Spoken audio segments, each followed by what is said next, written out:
بھلا تم کو موسیٰ کی حکایت پہنچی ہے جب ان کے پروردگار نے ان کو پاک میدان یعنی طوٰ میں پکارا اور حکم دیا کہ فرعون کے پاس جاؤ کہ وہ سرکش ہو رہا ہے.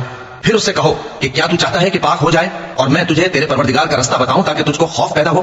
غرض انہوں نے اس کو بہت بڑی نشانی دکھائی مگر اس نے جھٹلایا اور نہ مانا. پھر لوٹ گیا اور تدبیریں کرنے لگا. سو اس نے لوگوں کو اکٹھا کیا پھر بلند آواز سے بولا.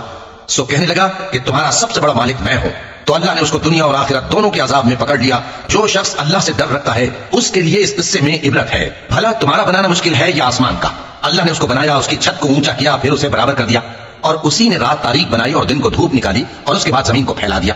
اسی نے زمین میں سے اس کا پانی نکالا اور چارہ اگایا اور اس پر پہاڑوں کا بوجھ رکھ دیا. یہ سب کچھ تمہارے اور تمہارے مویشیوں کے فائدے کے لیے کیا. پھر جب وہ بہت بڑی آفت آئے گی اس دن انسان جو محنت وہ کرتا رہا یاد کرے گا, اور دوزخ دیکھنے والے کے سامنے لا کر رکھ دی جائے گی. اب جس نے سرکشی کی اور دنیا کی زندگی کو مقدم رکھا تو اس کا ٹھکانہ دوزخ ہی ہے. اور جو اپنے پروردگار کے سامنے کھڑے ہونے سے ڈرتا اور نفس کو بیجا خواہشوں سے روکتا رہا تو اس کا ٹھکانہ بہشت ہی ہے.